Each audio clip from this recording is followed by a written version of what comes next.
Well, as the Father has sent me, so I send you. As the Father has sent me, so I send you. As God sent Jesus, so Jesus sends who? Me? Here's the kicker. The reading this morning that you heard briefly was not meant for just me any more than it was meant for just the 12 disciples. So none of you are off the hook.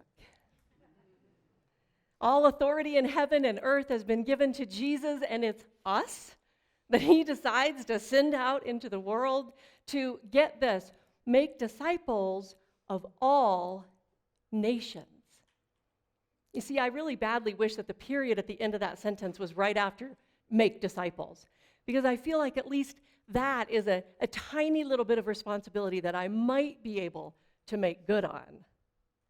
But Jesus didn't say to us, go and see if you can rustle up a few disciples. Let's see how this Jesus thing goes. No, he said, there is no period at the end of that. Go and make disciples of all nations, all people. And there's no end to this. There's no period at the end of it, because Jesus, as usual, wants to include everybody. Go and make disciples of all nations, all Gentiles, most early translations said. In other words, go and make disciples of all people who aren't already Jewish, Jesus, the Jew, commanded. And not because people needed to be converted in order to get to heaven, as we sometimes like to interpret it, but because the God of all creation, the one whom Jesus called Father, the one who was sent into the world, wanted us, all of us, to have life in abundance. Not a meager life, not a life of oppressive circumstances in an unjust world, not a rules-laden, spiritually broken, morally corrupt life sucked in with no way out. Not a life where others place you in a box and try to keep you there, or worse, you place yourself in a box because in your quest for belonging, you forgot to just be you. Not a life of anger, resentment, blame, denial, conflict, lies, of making enemies of anybody who doesn't think, act, look, or believe like you do, because that hardens hearts and it teaches the next generation to do the same instead of rising up, looking in.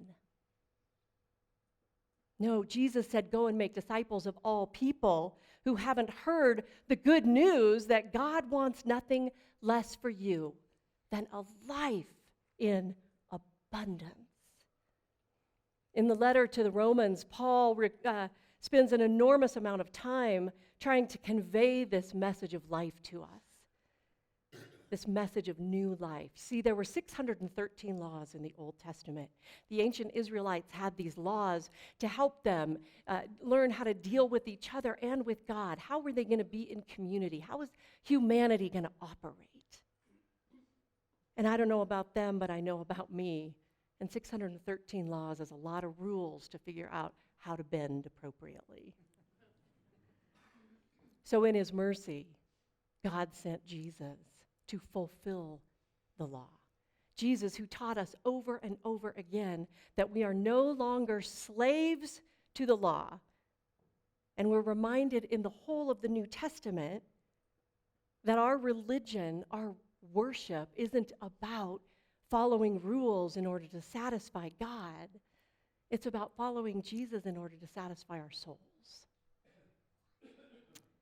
Paul goes so far as to say we are now discharged from the laws. He says in Romans 4, God's promise is for all of us, everyone. And I love the way the Message version of the Bible puts this. It says, God's promise arrives as a pure gift.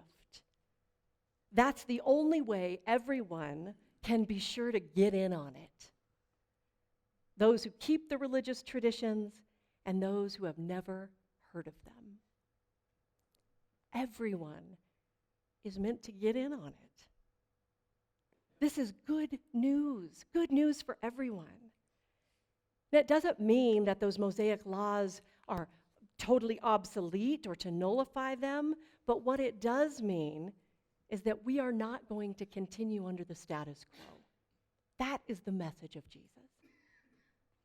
We are discharged from the old ways, as Paul said, because it held us back from our full human potential, from living our lives with abundance, with meaning, with purpose.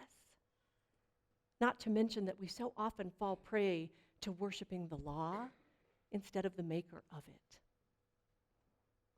See, the Pharisees were Jewish rabbis who were part of a very strict sect back in the days of Jesus. They were observers of Judaism law to the nth degree. So when Jesus was asked once by a Pharisee, what is the greatest command of all? Out of all those 613 laws, this Pharisee wanted to know, what is the greatest command, Jesus?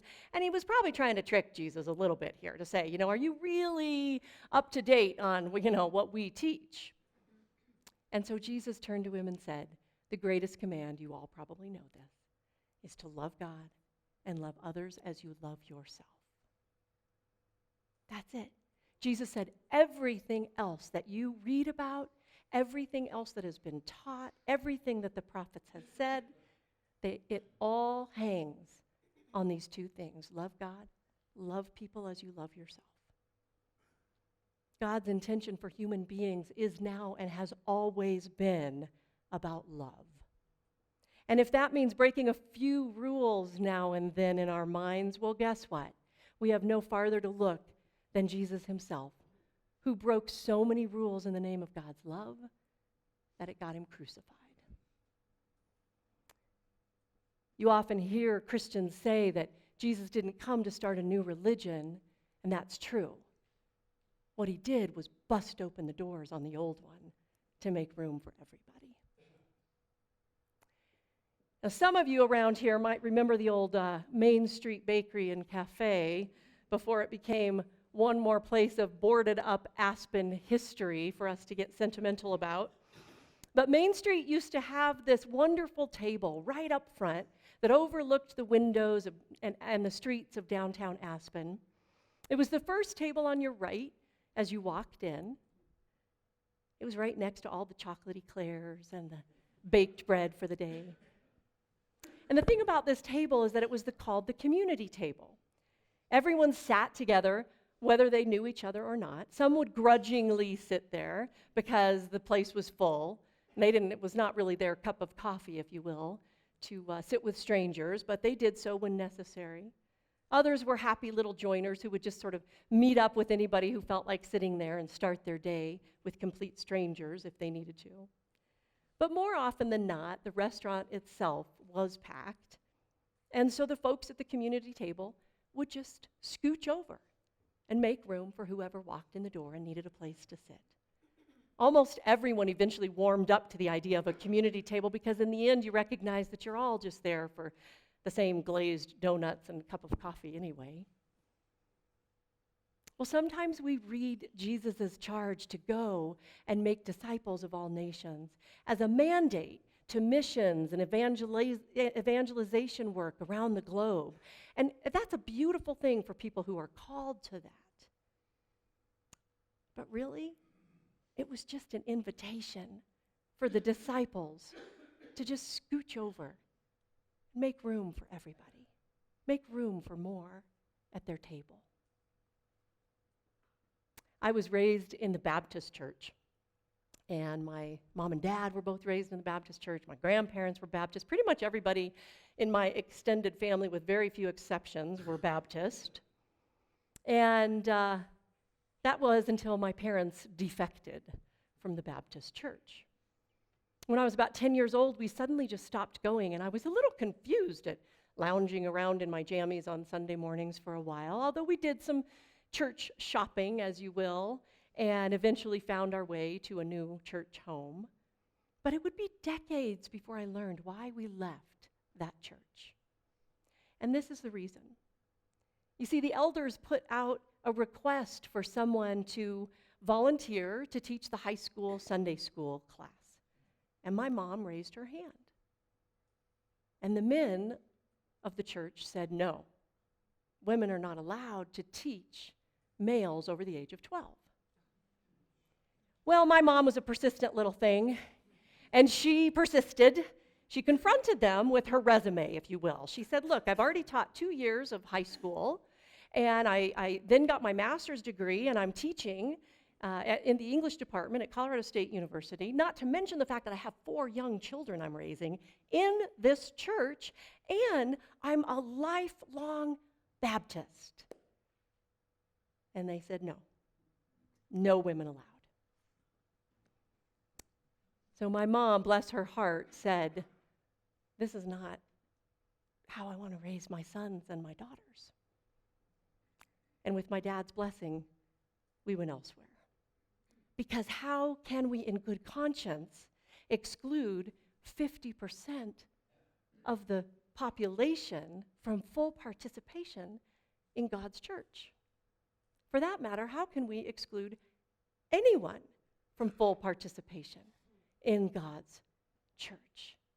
When we were instructed by God to build the church by making disciples of all people. This is the same Jesus, by the way, remember, who, when one sheep is lost, will leave the others to go find it. This is a place for everyone. But how can we do that? How can we exclude? Well, we do it when we cling so tightly to laws, afraid of what love might actually do. So I have my mom to thank for kicking open a whole lot of doors for the next generation, and frankly, I believe that that's what we all need to be doing as well, because I think it's what Jesus would do. Today, you are all charging me with the responsibility of leading Snowmass Chapel, to baptize, to preach, to preside over the sacraments for you, to be there with you in your grief, as you have been there for me in mine. And I'm honored and I'm humbled beyond belief to be standing here with you this morning. But Jesus' great commandment, as this passage is often called, didn't end on a craggy mountaintop in Galilee with his stunned disciples gawking at their risen friend, because as I said earlier, his charge to them is a charge to all of us. How we make disciples of all nations has very little to do with one pastor, and thanks be to God, very little to do with just me. It has everything to do with we. Our job is simply to let love happen. Now, it's highly unlikely that I would even be standing here with you this morning at all if it weren't for the tenacity of one Robert DeWetter. All of you, I believe, know Robert, our previous pastor who retired in October. But Robert hired me. He supported my ministry. He encouraged me in every step of the way. He was a mentor and a friend. And for 13 years, Robert drove home a message to all of us that I believe is what makes Snowmass Chapel so special. And it's what makes this community so special. It's that everyone is welcome at the table. You'll remember these words that Robert often said, that this is a place where you'll see young and old seated together. You'll see ski bums and business execs passing the peace. You'll see conservatives and liberals breaking bread together. Queer folk sitting next to straight, single moms, same-sex couples, homeless, those who recite the creeds and those who don't even know what they are, and if they did, they might have a few doubts about some of it. All of it. That's what makes up church. That is God's church. Jesus invites us into a much bigger story than ourselves, bigger than our human imaginations could even conjure. You and I are here because we have accepted that invitation. And with that comes a charge to go into the world and share the story. Share it with your very lives. Share it through the way that you welcome the other, through your inclusion, through your care, through your willingness to see God doing a new thing, even when you don't understand it. Most of all, my friends, I hope we never, ever get tired of telling the story of God's amazing love and being love to those around us. They'll know we are Christians by our love. We used to sing that hymn around the campfire.